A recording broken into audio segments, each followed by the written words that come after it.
Welcome to the Brothers Dim. This is our second episode about The Matrix. We're going to talk about the second two films, and we're going to do our best to make sense of it.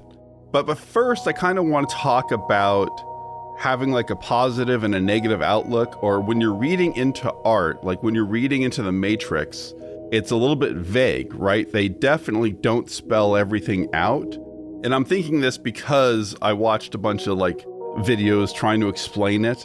And so many videos are just full of shit when they're nitpicking things, or it's like a negative. Like if they misread the movie or misread art, but they're sort of giving the artist the benefit of the doubt, I can appreciate that. It doesn't annoy me. But when they read into the vagueness and they make the worst possible interpretation to call bullshit, I just see that as a complete waste of time. It's a huge problem because a lot of the times, you know, people will read these reviews, or it'll just come out into the zeitgeist, these critics, and they'll say this movie sucks. Here's some reasons it sucks, or there's just such a negative vibe about it. And it actually happened to me. I remember in The Matrix 3 Revolutions, where everyone was kind of saying it sucks, and so you kind of go in expecting, oh man, is this gonna suck? Like I remember people in the audience laughing at the giant robots, like because it's kind of weird and it's new, and they're like, oh my god, this movie's a joke, and it adds that negative thought process. I don't understand the point of sitting in that negative space for very long. Like I can understand that art might make you upset or angry, or you make fun of it. But then to go the extra mile and to write an article about it, or to do a YouTube video where you're making assumptions about things that aren't completely spelled out. So already we know it's subjective, and you're sort of guessing an interpretation, and we know you're guessing with a negative outlook. It seems like it's so counterproductive. Like, what's the point in stewing in the negativity? I don't get it. Yeah, if you go in wanting to pick it apart, you're automatically going to ruin your time a little bit. But if you go in more positive, you're giving them a lot of credit, I guess. Like, hopefully this person who made, these people that made the movie or whatever it is, had a message, had a passion, and you want to welcome it in.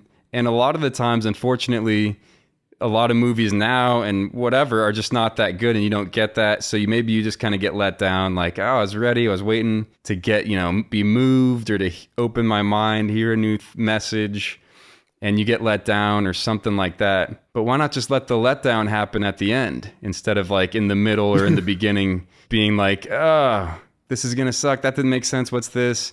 Let's see what happens. Good movies don't make sense right away. Like we talked about Matrix 1. You're on the edge of your seat because you're like, what is going on? I have no idea. And it all pays off. And that's a good movie. I mean, bad movies, you're like, what's going on? And it never pays off. Sure, then in the end, you can be critical and say, well, that sucked. But why do it during? It's just going to sour your experience. Art is very interpretive. And so the audience is participating. The artist is not spelling out in literal language every single thing. And so some of the work is yours. And to go in just assuming the worst, that the artist is just making all of these mistakes, you just end up seeing mistakes and problems everywhere. I guess I'm talking about this because it's something in my normal life that I'm very aware of. Like I have a very negative filter in my brain, just in general, when I'm out in the world and I see people acting foolish, I'm upset. Like I'm not giving them the benefit of the doubt or seeing them as like a full human being and appreciating their flaws. I just have this negative feeling. And so I am working on just seeing the positive, because there's no point in sitting in that negativity if you're not solving anything. And so I know I need to be more positive. I have that same exact problem. And I just thought, I think it's probably has to do also with protecting yourself, because nobody likes to be bamboozled or taken advantage of. And so if you go out with this positive outlook and some stranger starts talking to you and you go, I think I'm going to listen in and see what this odd person is saying, then you kind of leave yourself vulnerable. I think it's kind of like the mind's natural way of protecting yourself, being able to dismiss stuff quickly so you don't have to think about it, process it. Maybe they're right. You're just like, that person's stupid. Oh, that person's crazy. Oh, there's a lunatic. Oh, that movie sucked. I don't need to think any more into it. I don't know. It's just kind of a way of protecting your reality, I guess. I mean, I think it makes sense as a basic human instinct that we weigh negativity more than positivity, because if you're looking out for the negative and you spot the predator, or you're cautious and you're able to run away from the lion or whatever, like, you survive. As opposed to, oh, when you find the bushes with the good berries, like, that is positive. It's helpful in your life, but it's not the same as how dangerous the lion is. Because that will kill you, right? And so the humans that survived had to, I guess, act from fear often, right? Otherwise, you're going to die. And so I think that's maybe why it's sort of built into us. And like what you're saying, we have to live in the middle, where if you go too far in either direction, you can't really function. If you're completely depressed and negative and you can't see any positivity, you see no reason to be alive and you don't do anything. If you're on the complete opposite side and you're overly optimistic and you only see the positive, you will be bamboozled, I think is what you said, right? Like, you will be taken advantage of. Reality is somewhere in the middle. And I know it's a struggle between the two. And I know I'm more prone to be negative. And so that's why I'm looking out for the positive. And I think it's worth looking out for the positive in The Matrix, because I just had this feeling that there's something there. As an adult, hearing other people talk about it, I think there's something there that didn't get through to me. And so it's worth struggling to find out what it is, instead of just taking a big shit and pointing out all the problems. Oh, they fucked up this. They told this part of the story wrong. Blah, blah, blah, blah, blah. I don't want to waste time nitpicking. Yeah. I want to try to see the positive. Yeah, I mean, that's going to be it's just going to be more beneficial. Yeah, we're just looking from a better perspective, as opposed to if you want to read some people shitting on The Matrix, Revolutions, and the second two, you got plenty of sources. So why would we just contribute to, yeah, it's a flopper, it stinks, this is why, it doesn't make sense. Why don't we try and find some of the gems or the gold that's in there? That said, let me explain to you why Tenet is still a shitty movie. That's a perfect example of, I went in there so optimistic, and after the first 10 minutes doesn't make sense, 30, an hour, and I'm sitting there focusing so hard, and I'm like, am I missing this? Because I trust Nolan. An hour and a half, and I'm truly wasn't being negative at all. I was just like, okay, I gotta clip in somewhere and zone in. I'm gonna miss it. And then, like, eventually the movie ends, and I'm like, what in the fuck? Like, I tried to, like, be on board, totally open. I'm like, what am I missing? Give it to me. And it just never came, ever, for a moment in that movie. I had the exact same experience. I think you tried to sort of warn me, but you didn't want to, like, poison the well, so you didn't really say anything too negative. But I had heard negative things elsewhere, but I still went in going, fucking Nolan, dude. I trust him. He can do it. And didn't pay off. Part of it is that I'm too stupid, because I just literally don't understand what's happening. But I happened to come across a video in my Matrix research, Tenet, a misunderstood masterpiece video essay. And I was like, well, I want to be positive and I want to understand what's good about it. This YouTuber explained what the movie was about. So what do you think the movie is about? Can you take a guess? Without my friends trying to explain it, I would have zero guess for you. Honestly, forget it. Just you tell me, because none of my thoughts will make any sort of sense, because I didn't get it at all. This is just one guy's opinion on YouTube.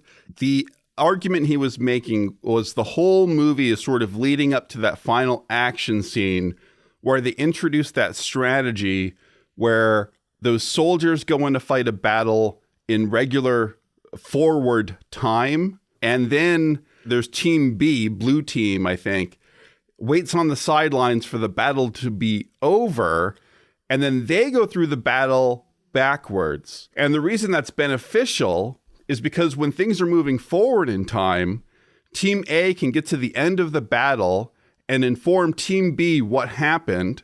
And so Team B goes backwards through the battle knowing what Team A did. And when they get to the beginning of the battle, they can then tell Team A what happened, And so now Team A also knows that they're going to win the battle because they've gotten this piece of information from the future. And so it's creating this paradox. This is impossible. It's like a brain teaser. It's like this puzzle. That's what the movie is about. A paradox that has no connection to reality or human existence. Metaphorically, it's not connected to anything I can make sense of.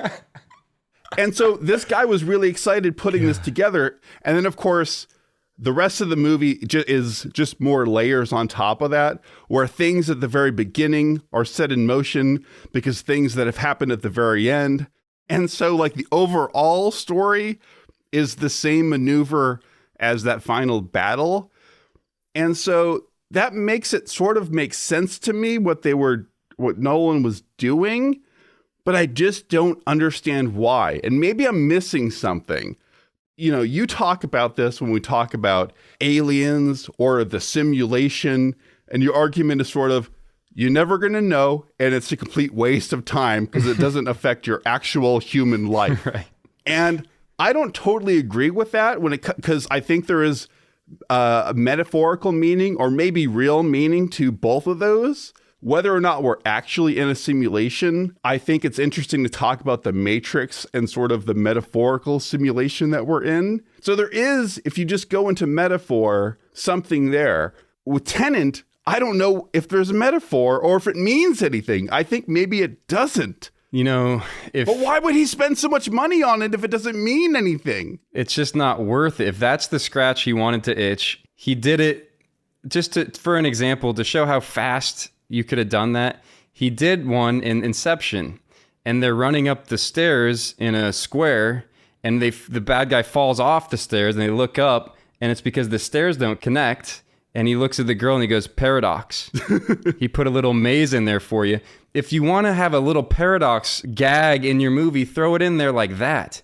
Don't make the full, like you just said, 2-hour movie, millions of dollars for some little gag paradox that nobody, like you said, if it had a metaphor or something I could dig my teeth into and think about it in another way. Nope.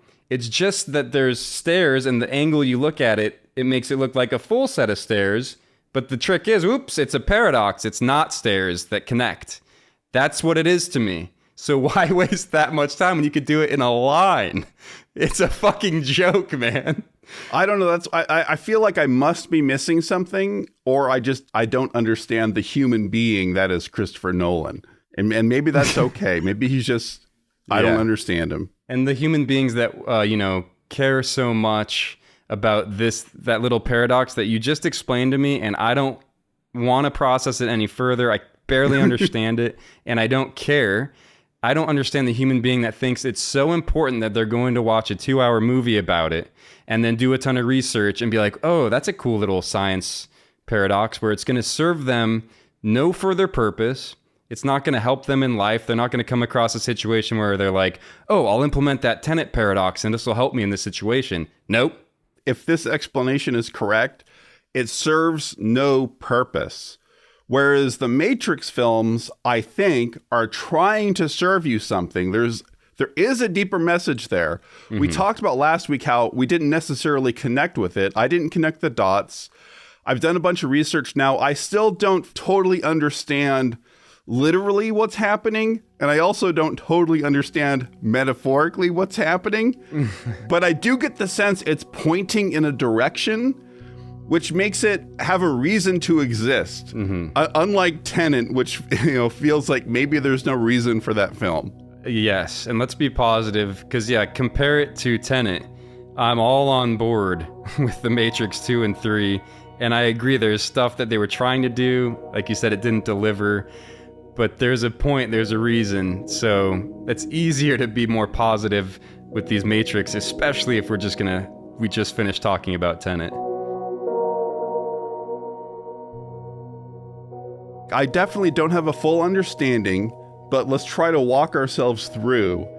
So I think to get to the theme, part of it comes down to these 3 choices that Neo makes.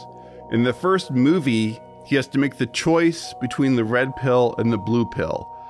And in Reloaded, he has to make the choice between saving all of humanity or trying to save Trinity.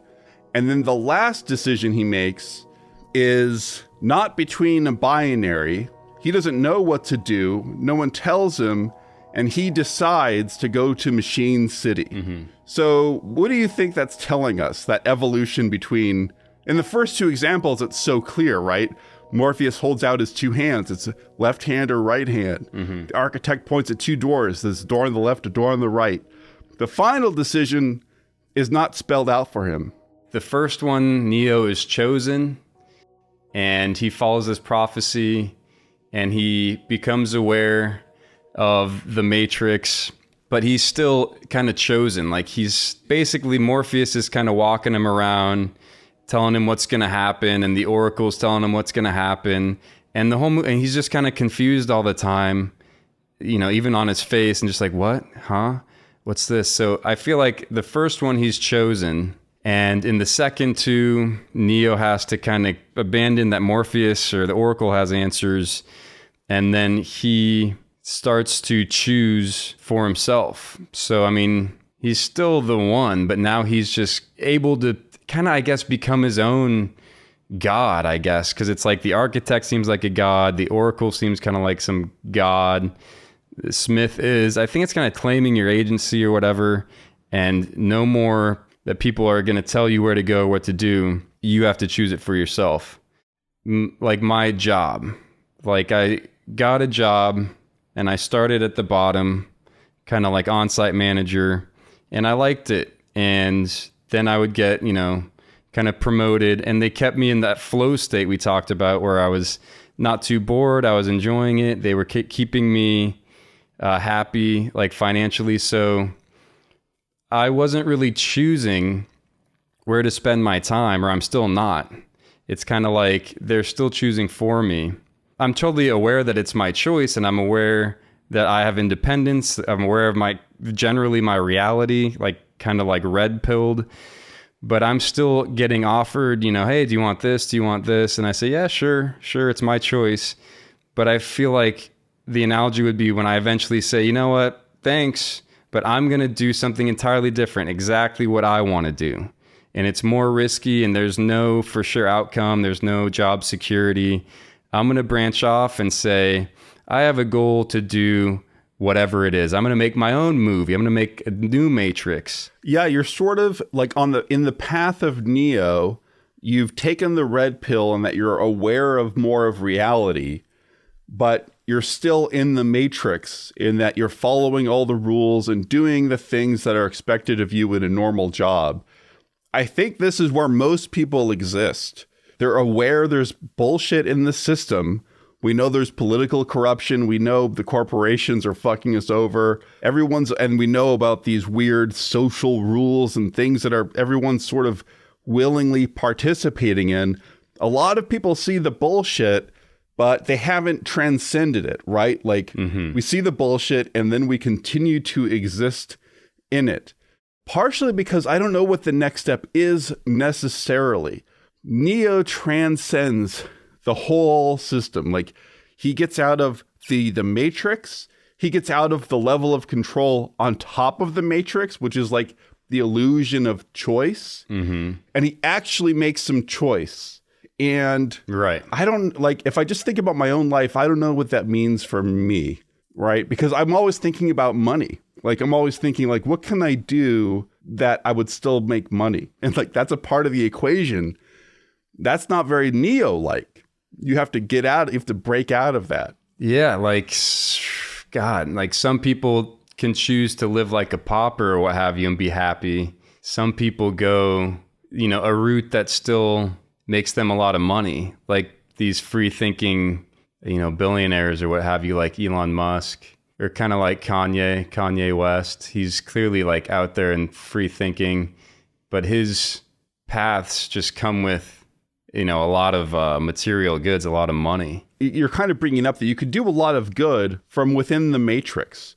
There's effective altruism, right? There's people that can really work through capitalism, make a lot of money, and then spend that money for good and make other people's lives better and easier. Like that can exist.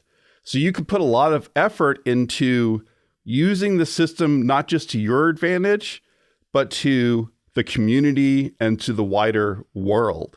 So like you could be a good person within the matrix. And maybe that's what you should do. I don't know, because I don't know what it means to completely step out. Yeah, I mean, the closest I can get is that it's something that nobody's done before. Because like people have left their jobs and started companies. That's a bold choice. You know, you have responsibilities, you have a family, you have for sure money, and you're going to quit all that to start your own company. Okay, bold choice. You're close to making that Neo choice.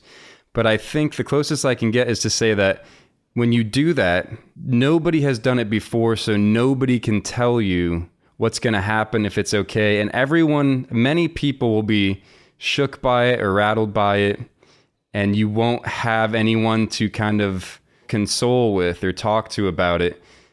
You know, it's like all these choices we make are at least someone's done it, or you have some people supporting you. But what if it's just one that's so, not wild, but just so unique and so risky? If you really are going to a place that no one has been before, then there's no one there. There's nobody there. And that's so wild. That's like, I guess, scary, the scariest way. You're walking into the forest, nobody's there. You have no idea what's going to happen. No one give you any advice.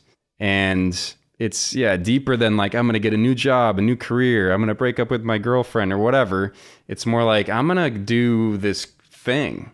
And no matter what people are telling me, or if it's successful or if it's not, I'm going to be happy doing this or trying to do this. Yeah, I think that we can sort of experience this on a smaller scale. Like we can make little choices. This ultimate version where Neo completely breaks free, I think it makes sense if you're viewing this as like literally heading towards the singularity, where it's like all systems of control will have to be defeated to transcend to the next thing. But when you're talking about like the singularity, it's really something that we can't see, right? People are imagining it and predicting what might happen, but you're literally talking about something that is outside of our reach. Sort of like talking about, do we live in a simulation? Like, right. We don't know and we can't see it. And so it's not human to us. And so maybe we're on this path heading towards this transcending moment, but it's so foreign to us. I think it is difficult to describe. I don't think that you can necessarily get there and explain to other people how to get there. I think the whole thing with Morpheus is he can start Neo's journey and reveal some of the secrets, the invisible system of control. And then Neo has to become his own person and make choices for himself. That's sort of where we can see some of the control, and then we can start to think for ourselves. And then I think that in the movie, we actually go, that it's just the ultimate version of that. We are like literally breaking out of everything. And that's hard to imagine. Right. Neo's got the impossible, we can't even discuss it in real world terms, the highest high you can go. Because even when he's seeing the light and seeing all this just light in people's, he can see Smith and he just sees that stuff.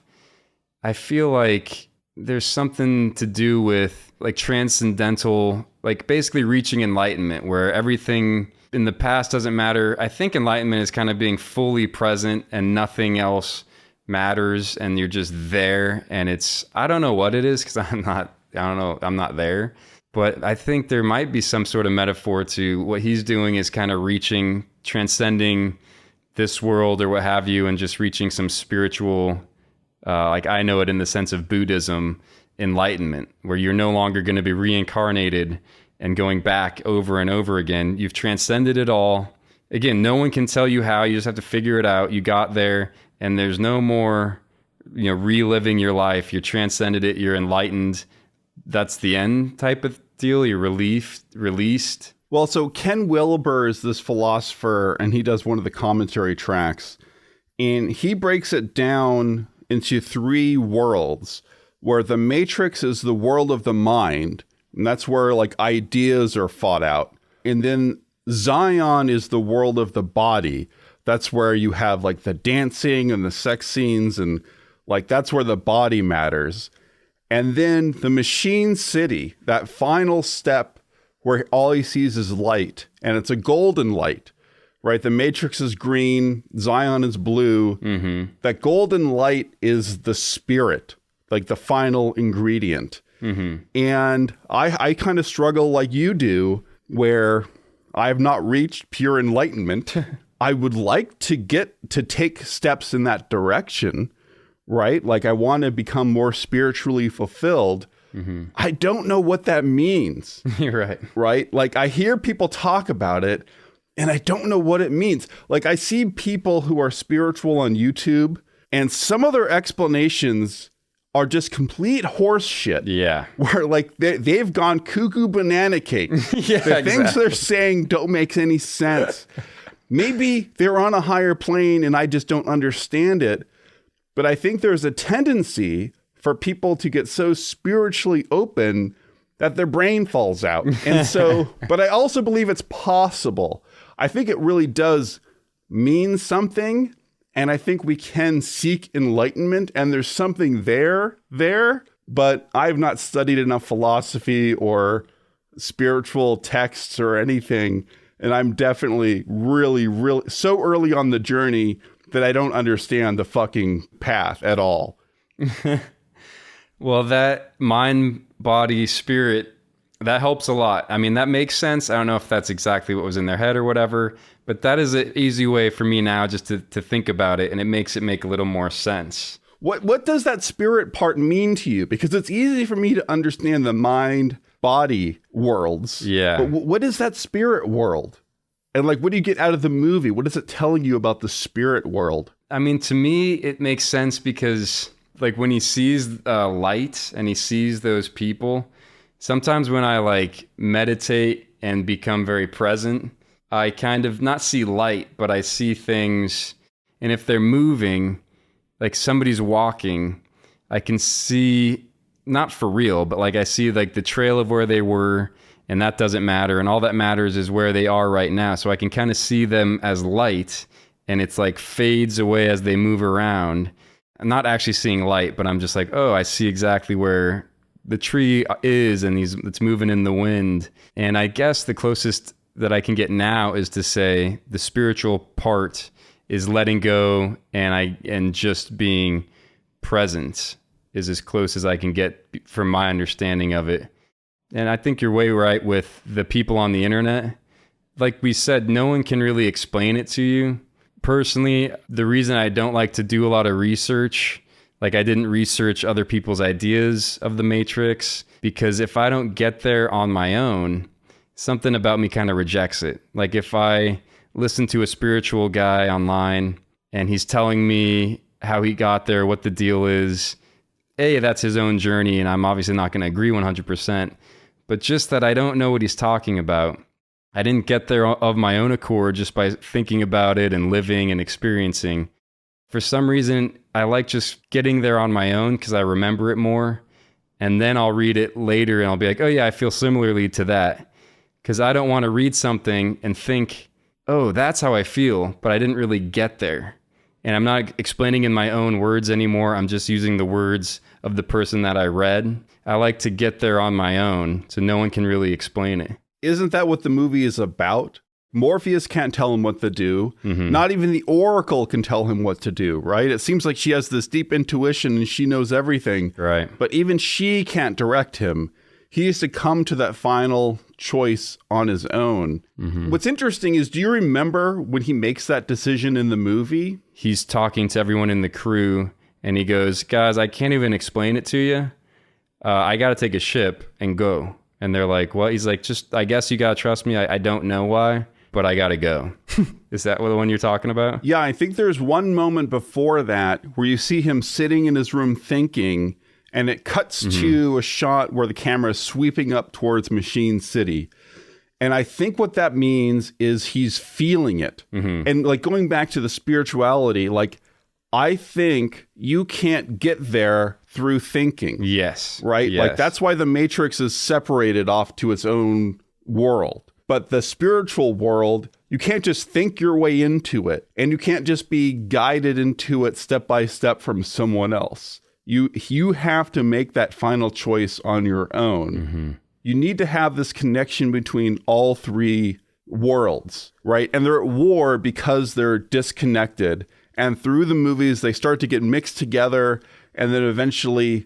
So like the movie ends with all three of these worlds coming together.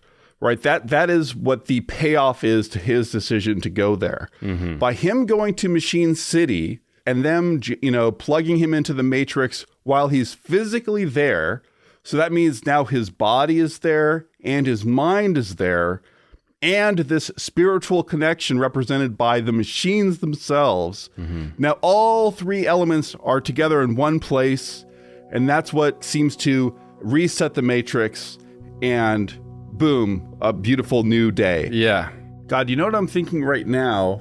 We struggle with this spiritual element, the Machine City. You're right. What if that represents something you have a connection to, because he feels it, right? He's sitting there alone and he feels this connection, but it's a connection to something that's foreign, almost like being connected to the universe, mm-hmm. right? Feeling at one with everything. Let's go practically. To me, the second one had a huge theme of like sexuality and instinct. I think that's what we're talking about. You can't let your purely run off instinct, because then it's kind of like letting your emotions drive you. Like there has to be some logic in there. And I think that's what they were more so trying to do, or maybe what they did do, is they had a lot of sexual stuff with the Frenchman and his wife who wanted to kiss everybody and feel love. Love was a huge theme, because the Frenchman says it where he's like, we're just animals. And I like that because he kind of shatters it. And he's like, this is all a joke. Like, look, I'll send this lady a piece of cake and she'll have an orgasm and have to leave. And it's like her instincts, you can't control that. We're animals. We want to have sex. But all that to say, yeah, like, I guess it's a combo. Like, you can't get there with your brain. You can't just go with your, I guess, instincts and your body. And you got to use a little bit of your spirit. But that's a common play between these two sides. This is like Captain Kirk and Spock, right? The logic mm-hmm. versus the physical Kirk, who's going to act on his emotions, right? Like this is like a classic courage and passion. Yeah, the classic play between these two things, and the conclusion always seems to be integrating them. Mm-hmm. Like you need to have both Kirk and Spock, or however you're representing this idea. What's interesting about the Frenchman, and I think it was definitely baffling to me. Like I didn't understand any of the fucking stuff he said the first time, and then I barely understood it this last time I watched it. But it seems like because he can see all of the equations, like he can work the logic out perfectly, he believes in determinism, so he knows how everything's going to play out. He's very similar to the architect, right? Like I can do all the math, and the Frenchman, that gives him power. He can sort of control what people are going to do. That's what he does with the cake. Like now he knows he can force that woman to do something because he understands the underlying math. Therefore, there is no choice. That's what he's telling them. You don't actually have a choice, which is fucking baffling because we just spent the whole first movie going that choice matters. And then to have him oppose that was a hard one for me. Like that didn't sink in for a long time. And do you think, is that saying like you don't have a choice because it's instinctual or it's just in your nature? Did you get that? I think that's how I sort of interpreted that. Both him and the architect are sort of saying, well, you can break down the human. Like that last decision that Neo makes when he's in the architect's room and he's choosing to go save Trinity. The architect knows he's going to do that, or like at least he says he does. He says, like, I could see it already, the chemicals firing in your brain for this emotion that's going to override your logic. Love, mm-hmm. right? So he's seeing the calculus or like how the math is going to work out. I think that is the way the architect and the Frenchman are interpreting the world. I think that obviously they're wrong in this story. They're defeated by Neo, right? Who's not working entirely in logic. He has this feeling, and he's being guided from other forces, right? Like maybe logic has to be a part of that equation, but he's not completely confined in logic. And so that's why they can't understand him. And he can win. Yeah, because they could be seeing the chemical reaction of love taking over. But if you're being balanced and using kind of all of them, maybe you're feeling all these instinctual emotions of love and this and that. If you slow down, maybe you decide to respond counter to your emotions, which is sometimes a healthy option. We talked about it before, but responding emotionally usually is not the right answer. And sometimes it is. It's kind of all keep talking about is there's a balance. So they can see that, but then maybe if he's truly choosing for himself, he's balancing, his mind, logic, and so you're not sure, even if you see the matrix calculation of what's happening inside him, you're not sure what he's going to do. The architect sets up this equation that it's like, on one hand, you can save humanity by deciding to remain in the system of control, and will spare, a few dozen humans. You can rebuild society, or restart humanity again. And if you don't, everyone's going to die. And so if you're doing that math problem, you have to choose the side where it's like, well, human beings will survive. Who would choose the other side where, well, everyone's going to die?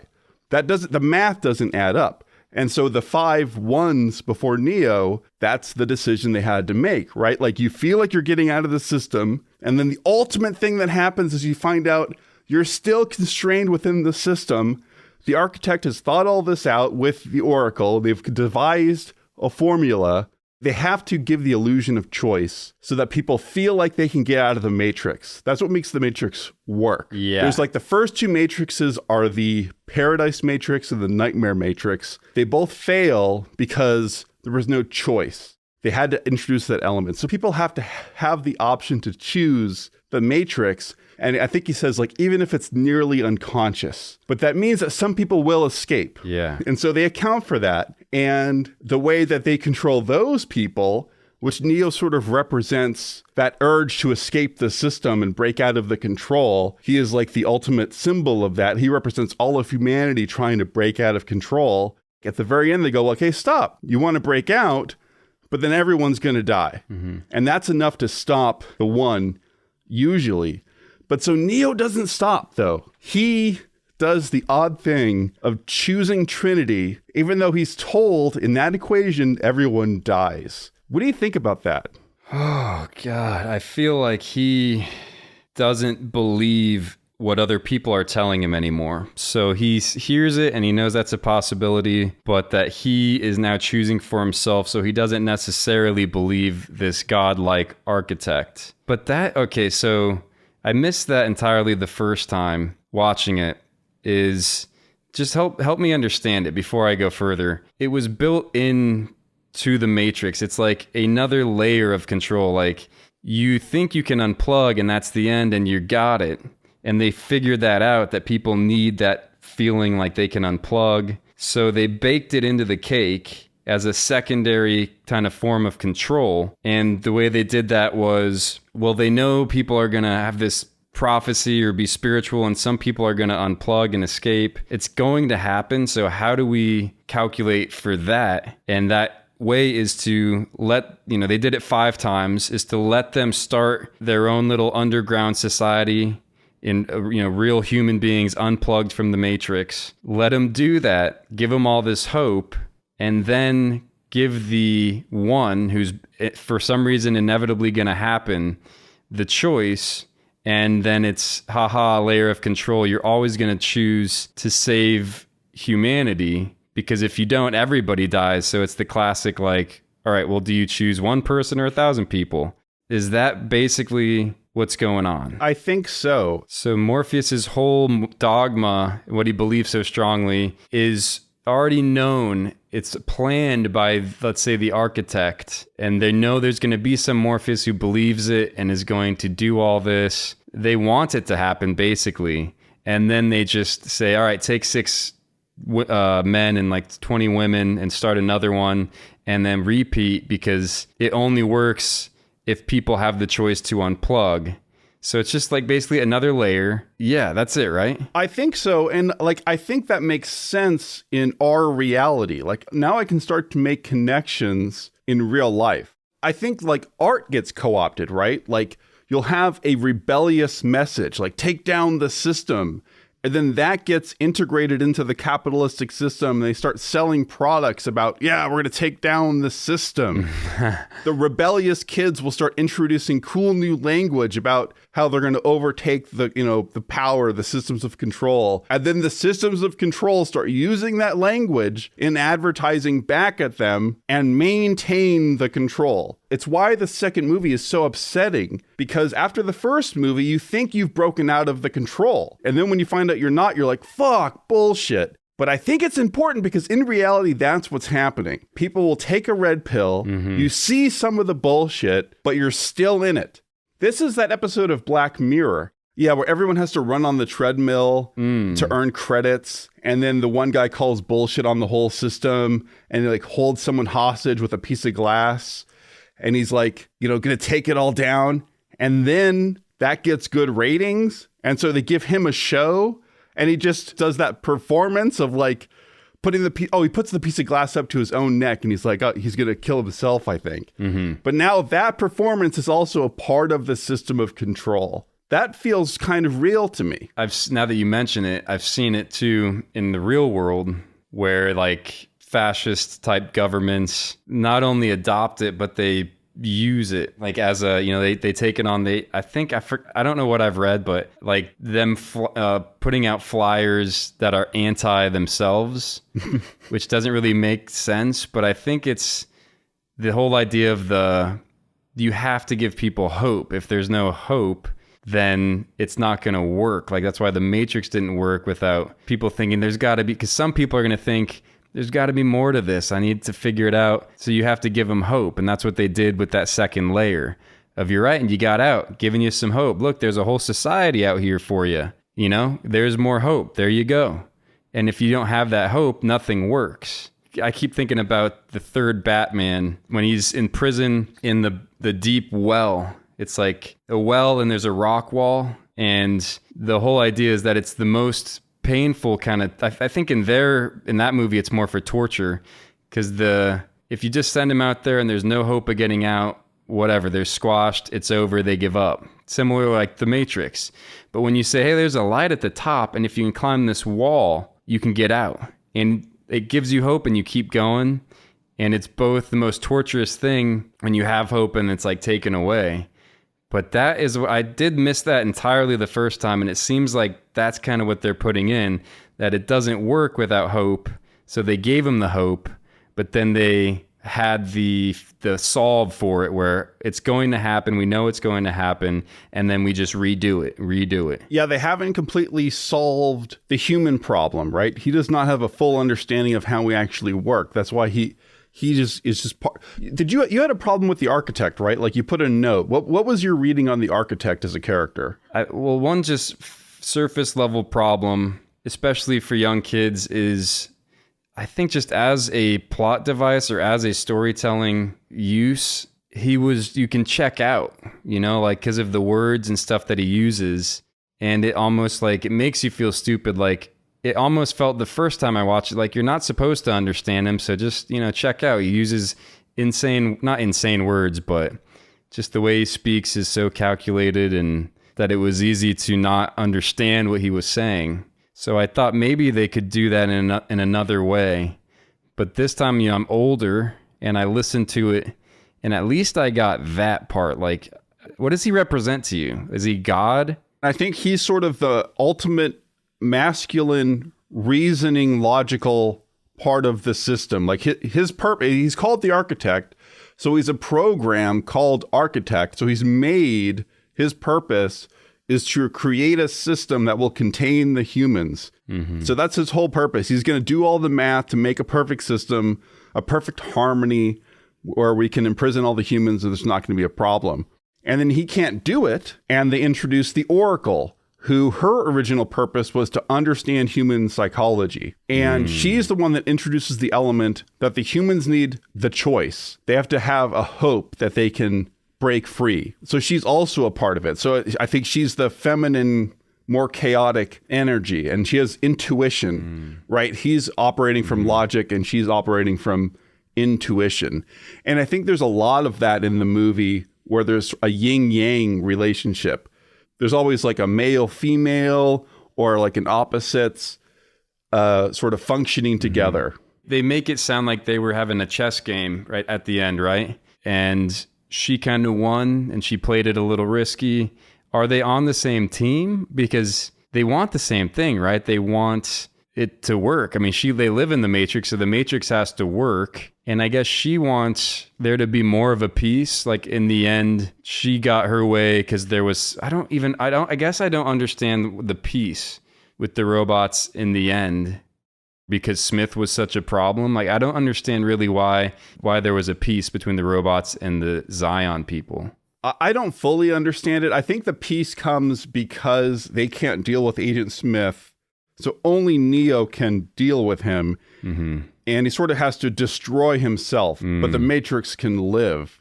I don't think it's said, but I feel like it's an unsaid deal that because he rescued it, there will be peace. I think that's like, maybe they did spell it out. I forget if he actually negotiates with them. The Oracle, like, I think is definitely a villain for many versions of the Matrix because her purpose was to create the prophecy, to set this in motion, knowing full well that at the end of it, it's another layer of control. Torture. What changes, I think, and it's the same thing that Niobe says, and I think it's a big part of it, right? Like, Niobe doesn't believe in the one, but she believes in Neo, right? Mm-hmm. So it's not like the prophecy, but it's this guy, this individual. And I think the Oracle, she can see that he can even transcend above her. She's a part of this system. Like, Neo's constantly moving up a level, right? Like, first he's fully in the system. He doesn't understand what's happening. Then he moves up to Morpheus's level. He understands the first illusion. And at that point, the Oracle is above him, right? She understands more of what's happening than Neo does. Then in the next movies, he moves up another level, understanding the Oracle and the Architect's position, and ultimately transcending it and going above them. And I think the Oracle knows that's necessary. I think she can see that the Matrix is ultimately doomed. Like, the machines are doomed, and that will also mean the humans are doomed. Everyone's doomed if they can't come to some kind of agreement and integrate all of these things together. She sees the future as both human and machine. And so I think that's why ultimately she kind of, she believes in him, right? She kind of knows that he might break the whole thing, but I think she sees that as the only way out. Otherwise, they're all going to die. Right. And she didn't know, she admits in the end, I didn't know that was going to happen. I just believed in Neo. That, I think, is a huge theme. Like, it doesn't seem like a big deal when Jada Pinkett says, I don't believe in, like, kind of the dogma of the prophecy and what Morpheus has been doing.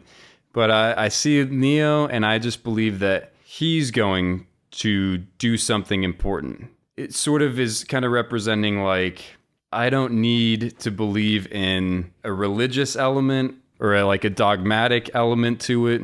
And Neo's not saying he never like says he has all the answers and he's going to do this. He's just apparently some guy. And I think that's kind of like batting away or shattering, following a dogma or a religion and just following a human being that's able to make their own choices and doesn't claim to have all the answers or to know, what's best. He says multiple times, I don't know, right? People are looking to him for answers, and he just admits it. I don't know. He's not like Jesus, who's like, I'm the Son of God. I have all these rules. And if you follow him, this is correct. It's sort of like, he's just like, I don't know. He's basically just a human. He doesn't know. And I appreciate that the most because, I don't really follow organized religion or what have you. And it's just like, I like what he's up to. I think he's pure of heart or whatever it is. I'm just going to go with that.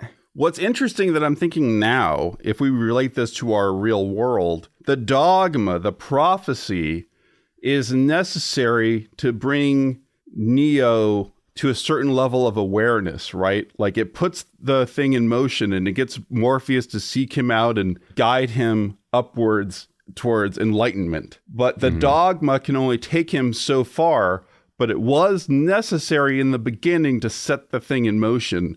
I think maybe if you relate that to our world, humanity needed an organized religion and a dogma to spell things out, to get humanity to a certain level of awareness. But then to move beyond it, we have to go beyond the dogma.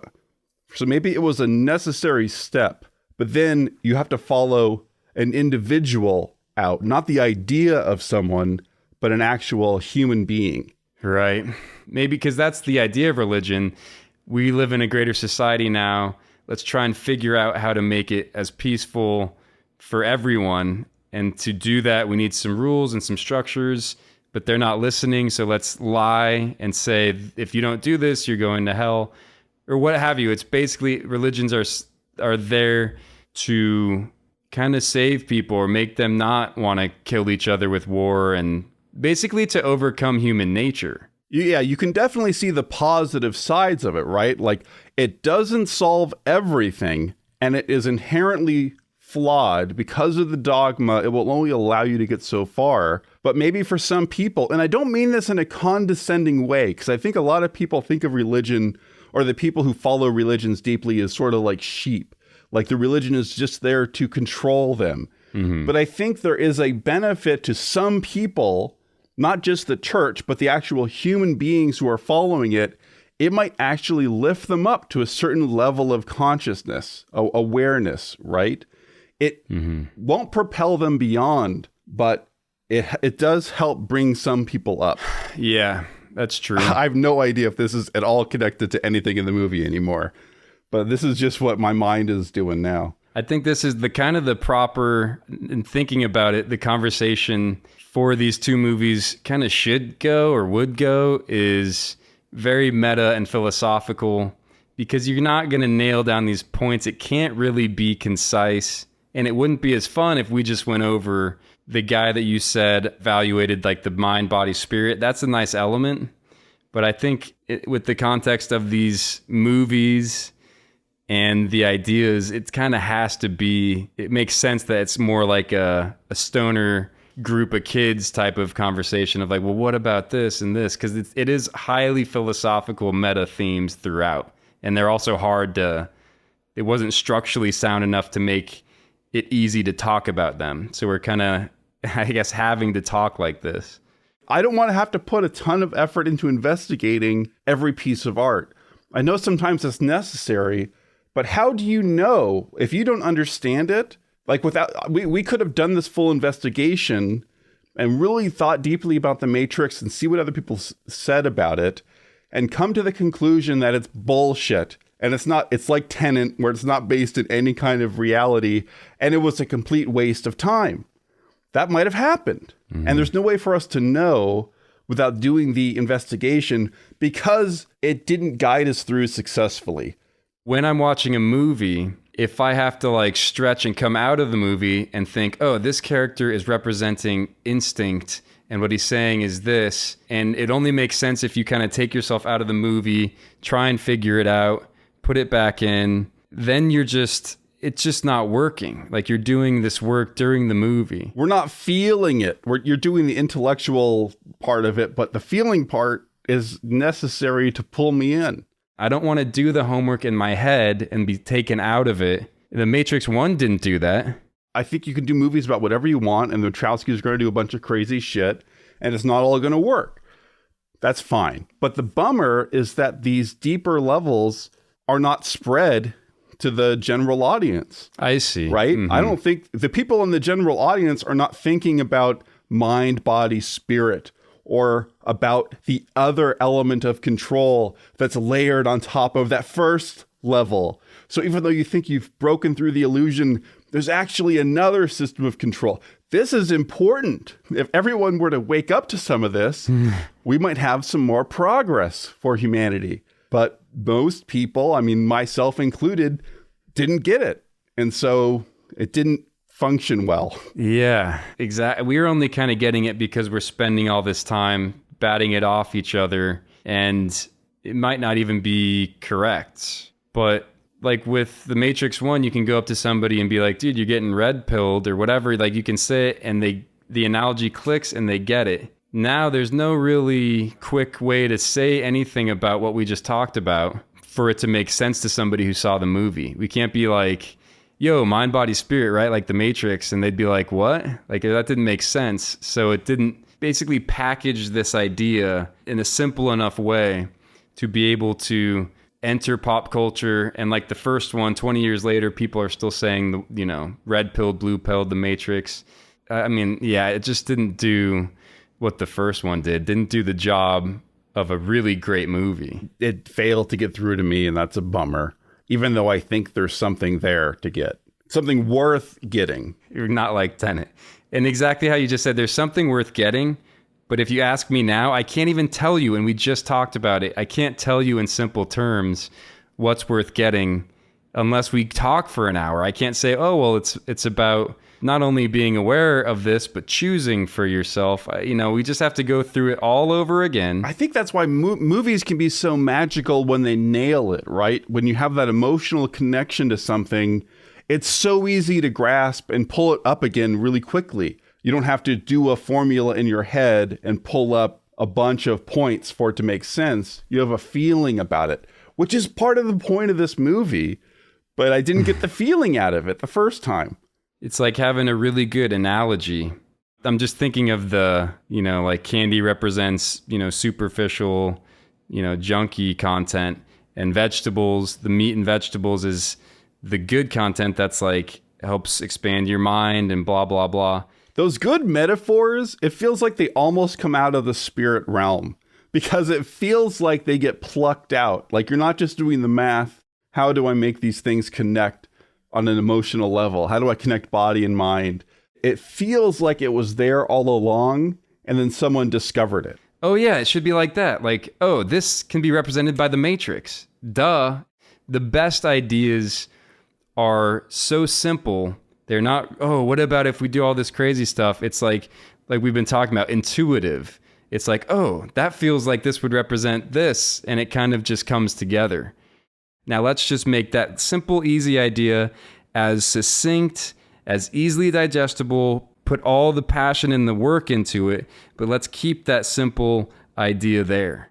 I want more movies like it because I want to go deeper, right? Like I want to understand more of these philosophies and I want to understand more about the world, but I'm hindered by the quality of my own mind where I find it all very difficult to read books and to understand things. There's too many concepts to balance and I just can't quite do it and it all falls apart.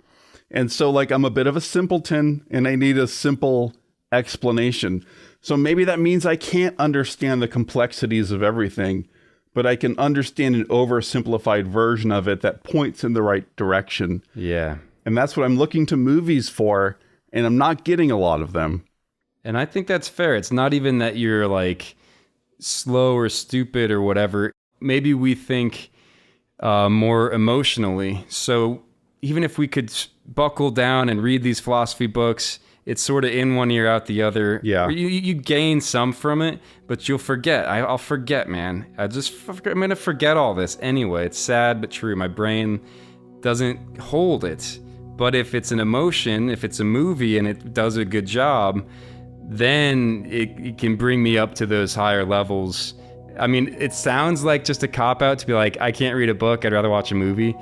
But yeah, I have to learn either emotionally or by experiencing it. So I'll go out there in the real world and fuck up a million times. And until I understand it internally or feel it, I'm just going to keep doing it. Yeah, dude. We were talking earlier about the spirit. The mind and body, we can kind of grasp and talk about it easily. The spirit is kind of that connection to the universe, or almost, a religious element connected to a God, the universe, call it whatever you want, connected to everyone at large. That is kind of the spirit. And you also said, you can go on YouTube and find these spiritual people and they're out of their mind. Or it's just like, all right, you're on planet Gorgulon or whatever. And I've seen those people and I can't really hear it too much. Not really because I'm scared of what they're going to say, but I think, like we were talking about, it's a balance and a combo of all of them. So if you just abandon logic and your body and intuition and just go full spirit, that's those kind of people that are like, all right, dude, you just look out of your mind. They, jump into philosophy, but it's impossible to talk to them because they're in another dimension. And I don't like that, obviously, but I like the combo of adding that into, I listen to my intuition, I listen to my logic, and then I have some spiritual element too that plays a factor. And that's that combo that the architect, the oracle, or whoever, they can't calculate that. It's harder to calculate 3 things than it is 2 things. So if you only use body and mind, all right, gotcha. But if you add this third element, and maybe humans are only capable of 3. So it's the hardest to calculate if you're using a little bit of all 3. Yeah, I think what's important, right, is that they all get integrated in the end. Yeah. Everything comes together and the matrix continues on. Neo doesn't destroy the matrix and he doesn't destroy the machines. Those things have to sort of come together. And I feel like this is just like so many of the things we talk about. In our world, you have these different groups of people that are fucking war. And mostly the war now is online, or it's political, or it's cultural, and it's ideas being thrown back and forth and insults being hurled. And obviously we need to bring these things together. They can't, if one side wins, we all lose. And in the real world, I'm struggling to see it. Like, I know that's where we need to go, but I don't see the path. Yeah, that's like Morpheus can guide Neo and show him stuff. Just like in the real world, you could guide someone and kind of say, hey, look, the government, these social structures, some of them have ill intent and they work in a malicious manner. And we have to figure that out without saying that's the enemy. It has to be destroyed. I guess, there's always some middle ground. And sometimes there are casualties, there's battles, because there has to be, because people don't want to give up power. But if you keep in mind, people aren't evil. It just worked out that way, that there are these structures that are repressing, that are bad, that are doing bad stuff. Be aware of it, and let's figure out together how to make it better. The movies paint this picture of the system of control, and I can see that in the real world. The elites, and I don't mean like the lizard people. I don't know exactly what I mean by this, but the people in power construct a system that benefits them, and then they just need the people in the system to power it. Yes. We're like the batteries powering these people that are in control of the system. Yes. I guess we've said all of this. I'm just trying to put it together and simplify it into something actionable. What do we do? This blew my mind when I thought about it. The founding fathers put their finger on exactly what you just said. They didn't know how the world would look in 1,000 years, 100 years, but they were the first. I'm talking about the founding fathers of the USA. They were the first people to gather and kind of realize it will never work out. It was always monarchs or, fascist kind of societies, and they realize it will never work out because once those structures take place, they do what you said. They build the structure that is better for them, and the other people just run on the treadmills and, power the system. So they put their finger on it way ahead of time and said the only way out of this is if it's run by the people. We empower the individual to have free will. You can speak your mind, do what you want, unless, and they wrote some rules about it, like, but you can't kill people, let's write some rules down. But the whole point is that you're empowering the individual. The government is meant to serve the people. It's just hard to upkeep and to keep changing because the world changes so fast and it always slips into corruption quickly and blah, blah, blah. So it's hard to address, but it's an age-old problem. We find ourselves in such an interesting place because it kind of feels like a lot of people are through that first illusion. Mm-hmm. Like maybe as humanity, we're sort of taking the red pill to a degree, but it kind of feels like that's where we're stuck, where we're seeing how the system is not working. Most people don't trust most politicians, right? So why is that continuing? Right. And like some people trust the politicians that are on their team, but even from within your team, there's a distrust of these people. We keep going through the process of putting them in power. They make a promise and then they fall through. And that's an age-old story. Everyone knows that's the game. It's like as humanity, it is like we have a terminal brain tumor that's sucking up all the energy. And we're aware of it, and that's where we are. And then we go, well, we've got it. I don't want to operate on it because that would kill me. Oh, I'm just gonna be aware that there's a problem and continue running the same game. And we vote for them, like who we want. So why keep voting for these people? And not just politicians, because we're also voting for the corporate overlords, right? Yeah. We're giving money to Tesla and Elon Musk, and we're giving money to Jeff Bezos. Like we're not just empowering people with the vote, but we're doing it with our money and our energy and power. And with the movie analogy, like you said, you'd think that the movie studios that are making shit, eventually people would realize, let's stop watching Suicide Squad. Let's just watch the quality movies. But it doesn't happen. Maybe they realize these movies are bad, these politicians are bad, but the next step doesn't happen. That reference no longer works. It worked last week because we were talking about the 2016 Suicide Squad movie that everyone hated. And then this last week, the new one came out and everyone loves it. So that reference doesn't work anymore. Shit. All right, redo. Start from the top. But okay, you're saying most people are aware of this. Everyone's got that first red pill, so to speak. They see the problem and that's where it ends. They see they have a tumor and they're like, all right, we got a tumor. Or is it that because these people in power use all these clever tactics, they make them scared, they pull on their emotions, they get manipulated, mainly emotionally, to say, ooh, you should be scared. And if I'm not in power, everything's going to be really bad. To the point where I don't know if I think as many people even see the first layer are red-pilled. I think their emotions are still in control and they are unaware they're being manipulated by whatever entity it is, by the government, by whatever. Well, would you agree that most people have caught a glimpse? Yeah. Yeah, like maybe they're not out of the matrix, but most people have seen it. And then something happened, and they didn't continue on the journey. And that something that happened, I think, is complicated and it's different for everyone. Yeah. But there's so many things to distract you and misguide you. And like when we talk about these spiritual people on YouTube, those are people who are onto something, right? They're probably trying to head in the right direction, and they fell off the tracks. Like it's hard. It's a tough one. Yeah. I think you're right. People definitely get glimpses. It's impossible not to. But I think they get scared. Basically, they don't want their realities shattered because if you go down the rabbit hole, so to speak, you realize you have to pull apart and rip apart your whole reality.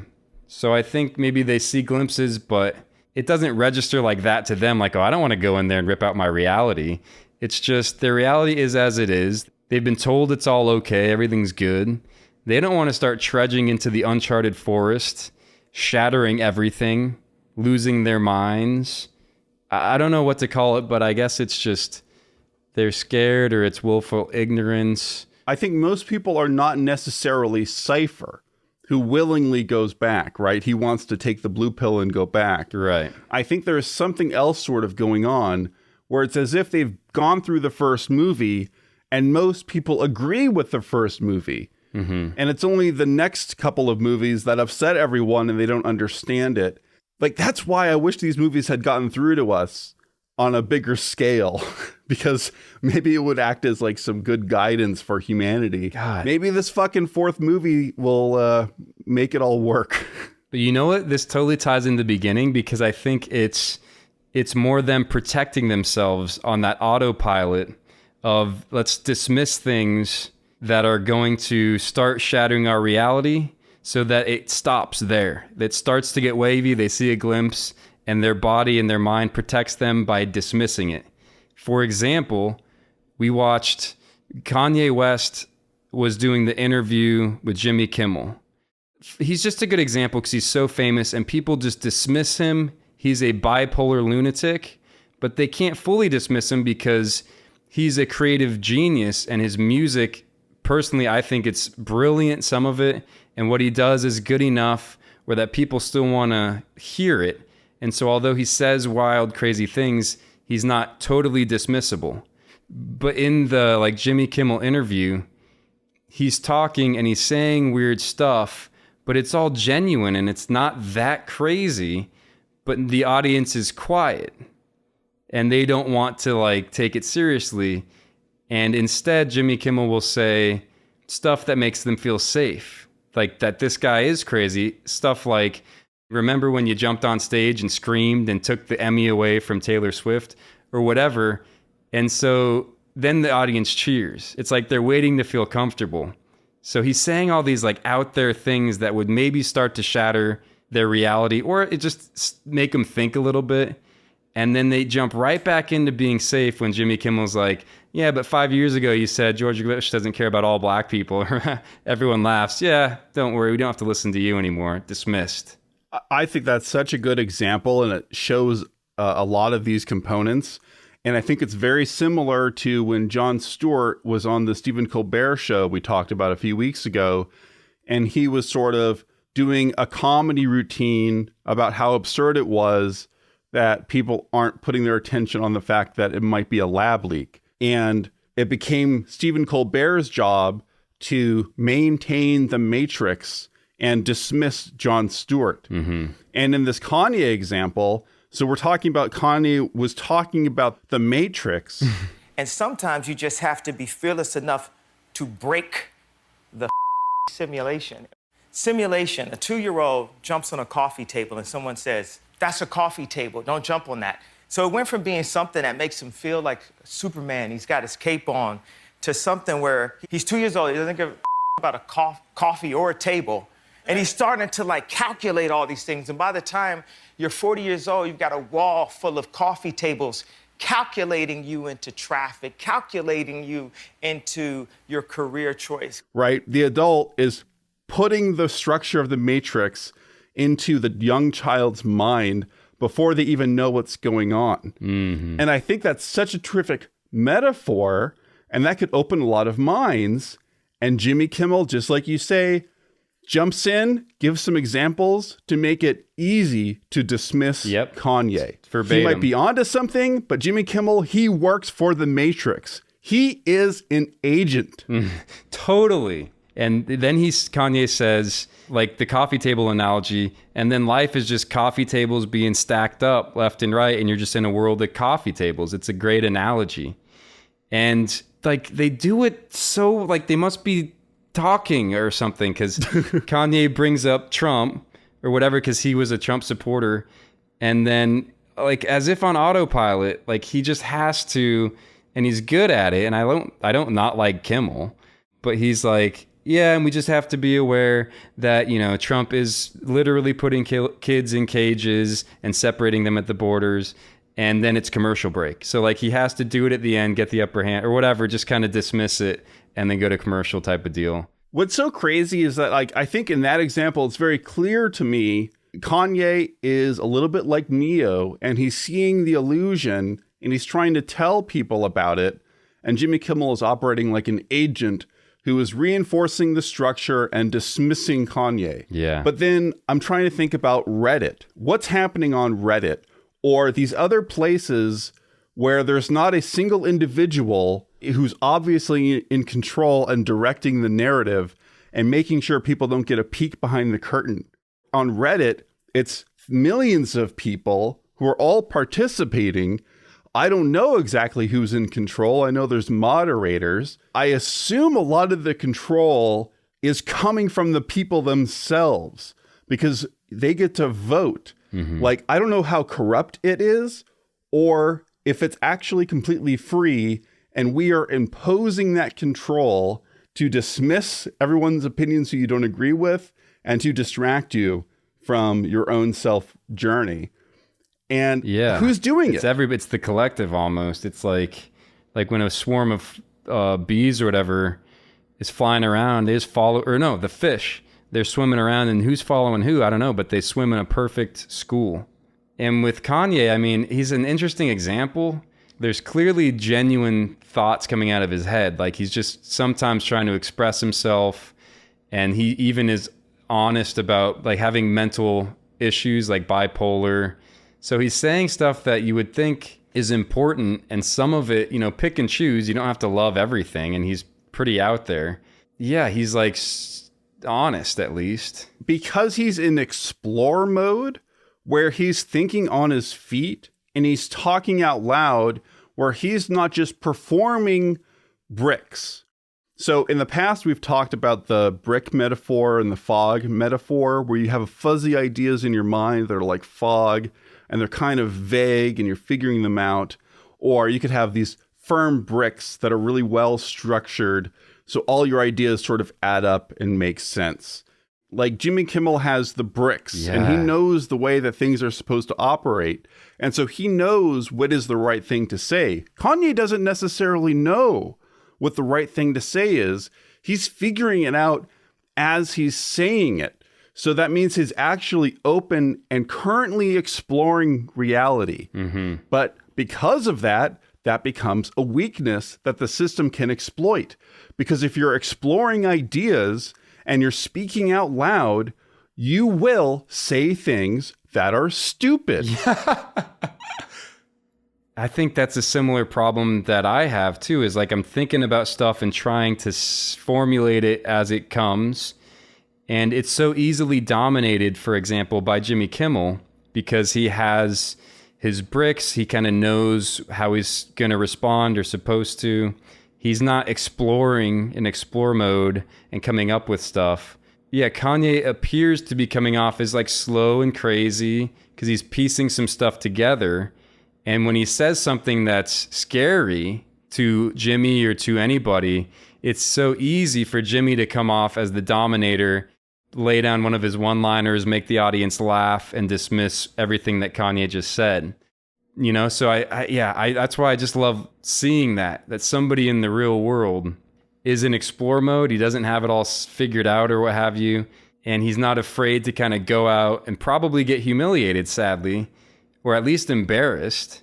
It's just hard to operate in that realm in our society because it's so easy to be like shit on and dominated by these Jimmy Kimmels out there. And Jimmy Kimmel will never be a Neo. Kanye has that potential to cut through the simulation because he's exploring things. Yeah. I think that's what's holding a lot of people back. We have this potential to be Neo, but then it's fucking dangerous to go into unexplored territory and actually speak freely and go somewhere where people aren't telling you exactly what to do. And you can't know that you're doing the right thing. Yeah, and you can't really care what other people think. You're going to get hurt a lot because people are not going to be kind to you, I suppose, because you're not attacking their reality, but you're forcing them to kind of question it. Well, yeah, no, like if you start waking up, then the agents will come after you. And it gets serious beyond just Jimmy Kimmel being, shutting you down. And he does it in a nice way, but he's kind of shutting him down in certain areas. If you're waking up like Kanye, or kind of becoming aware of the Matrix and just doing your own independent path and you're a politician or you're in a place of power, Oh, you're fucked. you'll get like death threats. You might get assassinated. So it's, again, not like an easy path to walk. And yet we know that the system is doomed.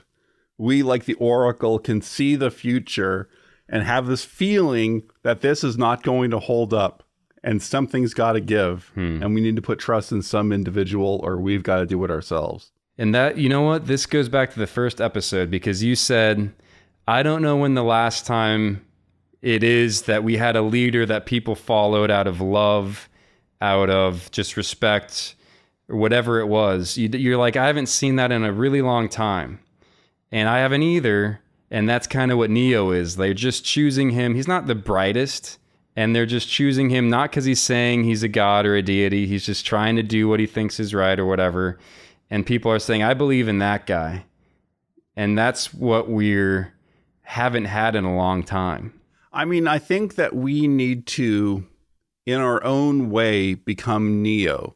Ultimately, he becomes the manifestation and the ultimate example of an individual breaking free and leading everyone to a brighter future. But we can't rely on one person doing this. We have to this is where you're always bringing up personal responsibility. Mm-hmm. We have to, as best we can, take on this dangerous journey of enlightenment like Neo was on. Let's not get literal and just wait for a Neo that saves the world. It's more, up to everybody to have a little walk that path and try to get there together. I mean, we might not talk about Matrix again unless this fourth movie is incredible and we decide we want to talk about it. I don't know. I really don't know what to expect. I'm going to try to go in with an open mind. But now I've had both experiences of a really awesome, easily digestible Matrix, and then a couple difficult to follow versions that I was a lot less happy with. And so I don't know what how the next one will unfold. I guess I hope it's more of a standalone, because if it ties into the last two, then you have to stretch your mind to make those make sense. And like we just talked about, I don't want to do what we just did again. God, I hope it's easily digestible. I hope it's going to help me easily understand something that will open my mind. Right. Like Matrix 1, it did it. We got it. And the second two didn't ruin that. Like that was pretty much standalone. I'm hoping that 4 separates itself and can be a complete, similar to 1, easily digestible thing. I hope they almost just don't even try to bring in 2 and 3 and talk about the architect and this. And I don't know what they're going to do. But didn't Neo die? Neo died. Trinity died. They're both in the new one. So I have a feeling that it is going to be something different where we're going to another level. Oh, damn. I think it might get like meta or strange. But I'm hoping it gets weird and meta in a way that I can follow. Yeah, that's interesting. I forgot. Trinity died. Neo died, except that the Oracle said she thinks that they'll see him in the Matrix again. Yeah, that's true. But Trinity definitely died. Definitely dead. If that's the real world. All right. You know, before I forget, I just thought of this. One thing that kept me very confused is we've talked about before. Neo is now in the real world, which I don't see any other way to see it because it's the real world where the machines are and they're doing the Matrix. And now he has superpowers and he can stop the Sentinels and see light and shit like that. And my brain cannot make it over that hill unless they explain how he got superpowers. Like Spider-Man got bit by a spider. Superman is an alien from Krypton. I just need them to say the reason he has these superpowers is this. He got bit by the Matrix or whatever. And then I can make it over that hill. I think it's in there, and I think it's difficult to understand, and they don't spell it out. And that's why most people were upset. Okay. But now that we've had this conversation, what do you think is going on? Because you know that, for example, Neo in the first movie, his eyes are opened, right? He's like, why do my eyes hurt? Morpheus has to tell him, because you've never used them before. In this last movie, his eyes are destroyed by Agent Smith. And in the real world, he's blind, but he can still see the golden light, and he can see Agent Smith, and he can see the Sentinels and the machines. Why? Exactly. Explain that. What is that golden light? Like energies, like you can see people's, feel people's vibes and energies. Yeah, that's like the spirit realm, right? It's not the physical body realm. Yeah. It's another plane that he can see, and he doesn't see it with his physical eyes. And I think because he's connected to that, and so are the machines, which is really interesting that the machines represent spirit. This is, in Ken Wilber's interpretation, but like that they are that energy, and he can interact with it, and he can stop them in the real world. And he's not stopping them physically, right? It's something operating in the spirit world where he is sensing a deeper reality. The Matrix is one false level of reality. And then we assume that the real world, well, that's reality. But I think the movie is pointing us to, it's not that we're in a simulation, but we are a part of another level of reality or something going on. And that's what your spirit might connect to. Thank you. Yeah, that helps a lot. So that can I'm not fully over the hurdle. I mean, I sometimes feel energies, or like I feel like I kind of feel, oh, that person seems upset or whatever. So I can relate in a way. And if they want to interpret it as the golden light, I can back it a little. I can get a little bit more into it. I think you have to get outside of logical reasoning, analytical thinking. Yeah. It's not about the logic of how the physical world, how physics work. There's another level or something else going on that maybe we can feel. Neo can feel it. Maybe we can. But again, this is where you go into wibbly wobbly, loony land, where people are really stretching their minds. Like when you talk about energy, I have this contradiction or paradox where it's like, I feel like maybe there's something to that. Maybe there's something to consciousness, that it's not just contained in our organic brain. Maybe something else is going on. But when I hear someone talk about it, I can't help but feel that they're full of shit. Like there's something I reject because you've seen it be abused so many times, right? People making these promises like with religion, and then we can sort of see through that illusion. And now it just feels like anyone who's doing it is full of shit, but maybe they're not. Like you said, if the spirit or the machines kind of represent a spirit, I can also picture it like somebody listening to Mother Nature. Like I've kind of felt like in ways like that. So yeah, with what you're saying is true. We have an aversion to it because it's been abused. It's people usually, or some people that get there try to say, this is the way it is.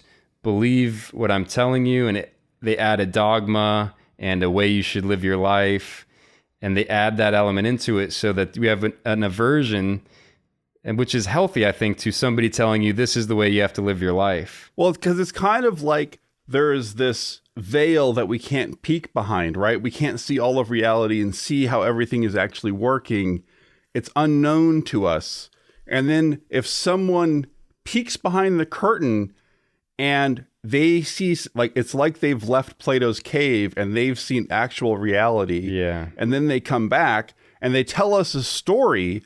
It's impossible for us to know whether or not they're lying. And historically, they're usually lying, right? They go like, I've seen an actual reality. This is what's going on. Here are the rules.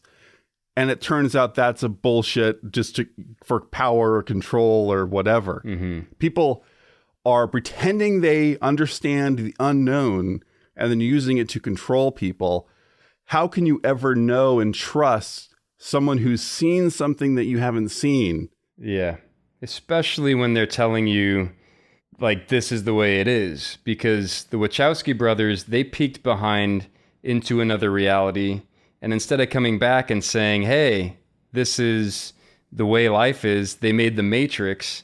And it doesn't tell you, hey, this is exactly what the reality is. This is how I see it, and I'm right. They just peeked behind it, And instead they made the Matrix as a way for you to experience it for yourself.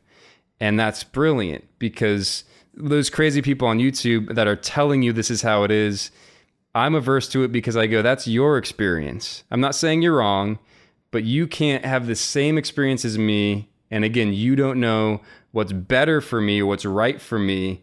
You had your own experience. So show it to me in a way that isn't concrete, isn't this is the way it is. You know, make a story, show me something so that I can have my own experience with your thoughts. Just like a great movie. The Wachowskis had their experience checking out reality, and then I can enjoy my own version of it, and they helped me. They were a guiding, check this shit out, not a, hey, this is the way it is. That's the way it is. This is, I found out that's correct. God, when you say it like that, it's just like things I've said before, where it feels like the Wachowski sisters, it's not that they got a peek behind the curtain, but it's like they have a feeling or an intuition, right? Like it's not concrete. And so they can come back and all they can do is hint at it or talk around it. Like we've talked before, when someone comes back and they are absolute and they know everything and they have all of the rules, I know that they're wrong. Yeah. Because no one person can actually see all of reality. There's an element that is hidden from us, and maybe some people get a sense of it, and so they can guide you in that direction. But anyone who comes down and dictates what to do, be assured they're wrong. It's counterintuitive because you want to listen to people. They have an experience and they just give it to you. This is the way it is. But if they're having this feeling or experience like the Wachowskis, it's counterintuitive, but it's almost better to be vague. Like, I mean, I don't know. It was crazy. This kind of shit happened. I think maybe you have to be vague. You have to be vague. Otherwise, people will reject it, and they should, because they're not you. So you have to be vague.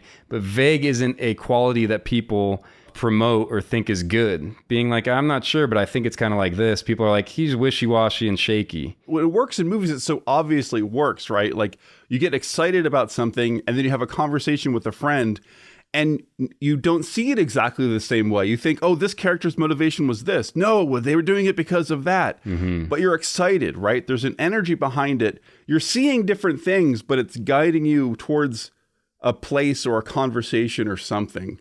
And it's done well enough so you can converse with this other person and not fly off the planet. You can point to plots, point to themes, and it's at least there. You might have different interpretations, but you don't have to do what we just did and struggle for an hour to just nail them down so that we can actually have a talk about it. So, you know, that's the movie doing its job.